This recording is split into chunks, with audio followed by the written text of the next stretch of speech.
Hello students, कैसे हैं आप सभी लोग। हमारा टॉपिक चल रहा था व्यंजन संधि का, जिसमें कि हमने व्यंजन संधि का पहला नियम बता दिया था कि यदि कै, चै, टै, तै और पै जो वर्ग होते हैं, इनके बाद में यदि किसी वर्ग का तीसरा वर्ण आता है, चौथा वर्ण आता है, या ये, रे, ले, वे, या फिर कोई स्वर आता है, तो उनके स्थान पर मतलब कै, चै, टै, तै और पै के स्थान पर इसी वर्ग का, इसी मतलब जो भी वर्ग आता है, कै वर्ग का आता है या फिर तै वर्ग का, छह वर्ग का, तै, पै, इन वर्ग में से कोई भी किसी भी वर्ग का तीसरा वर्ण आ जाता है। जिस वर्ग का तीसरा या चतुर्थ वर्ण आता है उसी वर्ग का तीसरा वर्ण आ जाता है। जैसे हमने उदाहरण भी बताया था, उसमें दिग्गज, दिक प्लस गज, इसमें लिख लेते हैं। देखिए क्या था उदाहरण, दिक प्लस गज, दिक प्लस गज। तो इसमें क्या था, ये जो कै वर्ग है, कै है तो इसका इसके बाद आ रहा है कै वर्ग का तीसरा वर्ण आ रहा है, तो इसके स्थान पर क्या हो जाएगा, तीसरा वर्ण हो जाएगा दिक प्लस गज। तो ये हो जाएगा कै के स्थान पर आ जाएगा गे, तो ये हो जाएगा दिग्गज, आधा गे हो जाएगा क्योंकि ये आधा कै है, तो दिग्गज हो जाएगा। तो ये हमने नियम नंबर 1 में पढ़ा था। अब नियम नंबर 2 पर चलते हैं। इसका नियम नंबर 2 क्या कहता है कि यदि कै, चै, टै और तै, इनको हमें याद रखना है। इनको हम इस तरह से भी याद रख सकते हैं, क्योंकि कै वर्ग होता है, चै वर्ग होता है, टै वर्ग होता है, पै वर्ग होता है और तै वर्ग होता है। तो इन्हें वर्ग के रूप में याद रख सकते हैं कि कै, चै, टै, तै और पै के बाद में यदि न या मैं आ जाता है, के बाद न आता है या फिर मैं आ जाता है, इनके बाद न आता है या मैं आता है, तो इनके स्थान पर क्या हो जाएगा, कै, चै, टै, तै, पै के स्थान पर हो जाएगा, क्या हो जाएगा, इसी वर्ग का पंचम वर्ण आ जाएगा। इनके बाद में यदि न या मैं आता है तो इनके स्थान पर क्या आ जाएगा, इनके स्थान पर आ जाएगा इसी वर्ग का पंचम वर्ण आ जाता है। यदि कै के बाद न आ रहा है तो कै का पंचम वर्ण हो जाएगा। यदि चै के बाद आ रहा है तो इसका पंचम वर्ण हो जाएगा। तो यहाँ पर क्या हो जाता है, इसी वर्ग का पंचम वर्ण हो जाएगा, वर्ग का पंचम वर्ण हो जाता है, पंचम वर्ण हो जाता है। तो ये व्यंजन संधि का नियम नंबर 2 है। तो इसके कुछ हम उदाहरण ले लेते हैं, उदाहरण देख लेते हैं।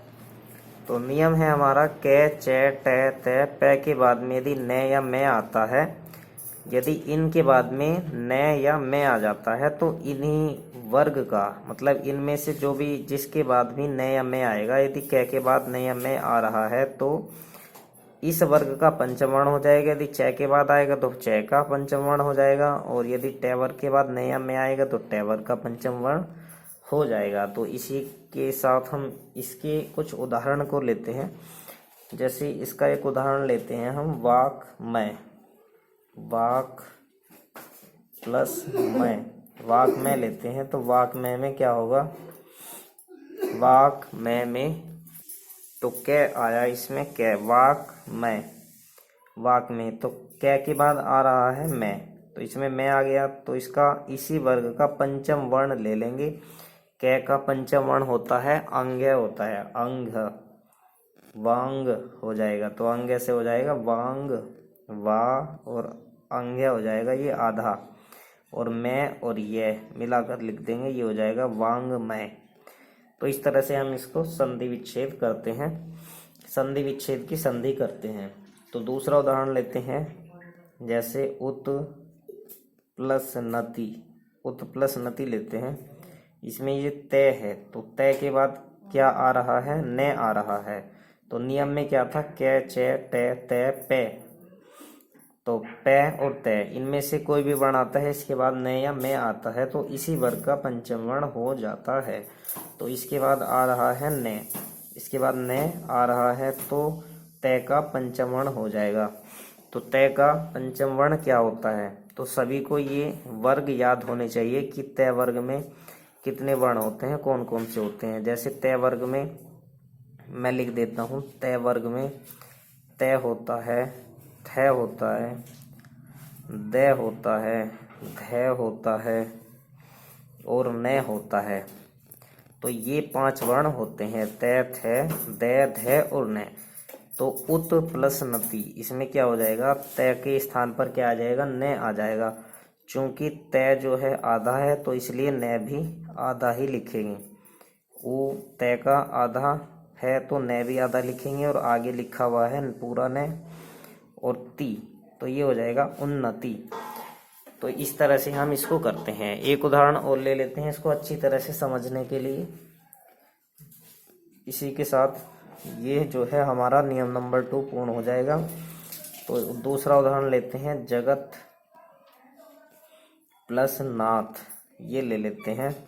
जगत प्लस नाथ, तो तय के बाद न आ रहा है तो तय का पंचम वर्ण क्या हो जाएगा, वही हो जाएगा न। तो ये हो जाएगा मिलकर के जय ग, और तय आधा है तो न आधा हो जाएगा और ना पूरा है और थ है, तो ये मिलकर बन जाएगा जगन्नाथ। ये जगत प्लस नाथ का हो गया जगन्नाथ। तो अगला ले लेते हैं नियम नंबर 2। इसके नियम नंबर 2 पर चलने से पहले सभी से एक बार कहूँगा कि इस वीडियो को ज़्यादा से ज़्यादा शेयर कीजिए और लाइक कीजिए ताकि और भी स्टूडेंट्स इसका लाभ ले सके और वीडियो जो है थोड़ा प्रोग्रेस कर सके। तो इसमें नेक्स्ट नियम लेते हैं इसका।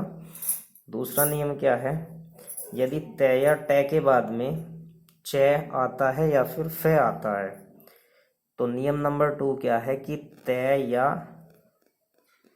ट के बाद क्या आ जाता है, तय या ट के बाद आता है, के बाद में च के बाद आता है च या फिर आ जाता है फ। यदि इन दोनों के बाद में च या फ आ जाता है तो इनके स्थान पर क्या हो जाता है, इनके स्थान पर तय या ट के स्थान पर क्या हो जाता है, च हो जाता है। ये हम ध्यान रखेंगे, इनके स्थान पर क्या हो जाता है, च हो जाता है। यदि ट, ये तय और ट के बाद में यदि च या फ हो जाता है तो क्या हो जाता है, तय या ट के स्थान पर हो जाता है च। और यदि ज या झ होता है तय या ट के बाद में, इनके बाद तय या ट के बाद में यदि हो जाता है ज या फिर हो जाता है झ, ज या झ हो जाता है। यदि तय या ट के बाद में क्या हो जाता है, ज या झ हो जाता है, तो इनके स्थान पर आ जाता है ज आ जाता है। पहला ही अक्षर ये वाला आ जाता है। इसमें तय या ट के बाद में च या फ होगा तो च आ जाएगा, तय या ट के बाद में ज या झ होगा तो ज आ जाएगा, पहला ही अक्षर आएगा। तो ज या झ हो जाएगा तो उसके स्थान पर क्या हो जाता है, ज हो जाता है। और यदि ट या ठ हो जाता है तो ट हो जाएगा। यदि त या ट के बाद में क्या आ जाता है, इनके बाद इसको ऐसे कर लेते हैं। इसमें दूसरा नियम, तीसरा नियम है कि यदि त या ट के बाद में क्या आ जाता है, ट आ जाता है या फिर ठ आ जाता है, ट आ जाए या फिर ठ आ जाए, तो दोनों के स्थान पर क्या हो जाएगा, इसका हो जाएगा ट हो जाएगा। और यदि त या फिर ट के बाद, ये सभी नियम बहुत ही इम्पोर्टेंट हैं, इन्हीं से रिलेटेड अक्सर प्रतियोगी परीक्षाओं में पूछे जाते हैं। तो देखिए इसमें क्या है, इसमें यदि त या ट के बाद में च या फ आएगा तो चेक हो जाएगा, और यदि ट और त के बाद में ज या झ आएगा तो ज हो जाएगा, और ट या ठ होगा तो ट हो जाएगा। तो ये नियम हमें सभी याद रखने हैं। और इनके बाद में यदि ड या ढ हो जाएगा तो पहला ही अक्षर हो जाएगा ड। तो ड या ढ हो तो पहला अक्षर क्या है इसमें, ड हो जाएगा।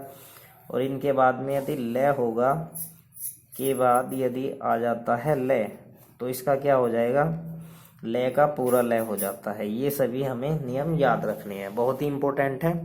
तो इसके कुछ उदाहरण ले लेते हैं। इसको अच्छी तरह से समझने के लिए इसमें थोड़े उदाहरण कर लेते हैं। नंबर 1 लेते हैं, जैसे तो पहले ही नियम पर देख लेते हैं। पहला नियम है त या ट के बाद में यदि च आ जाता है या फ आ जाता है, तो जैसे हमने उदाहरण लिया उत प्लस च आ रहा है तो चारण ले लेते हैं, तो ये मिलकर क्या बन जाएगा, त का क्या हो जाएगा, च हो जाएगा, जैसा कि इसमें लिखा हुआ है। तो ये हो जाएगा उच्च, त का आधा है तो च भी आधा होगा, और चारण, तो ये हो गया हमारा व्यंजन संधि। तो ये बहुत ही इम्पोर्टेंट है। नेक्स्ट वीडियो में इसके और भी एग्जांपल्स करेंगे। तब तक के जो है इस वीडियो को ज़्यादा से ज़्यादा शेयर कीजिए और मिलते हैं नेक्स्ट वीडियो में। तब तक के लिए thank you, take care, good bye.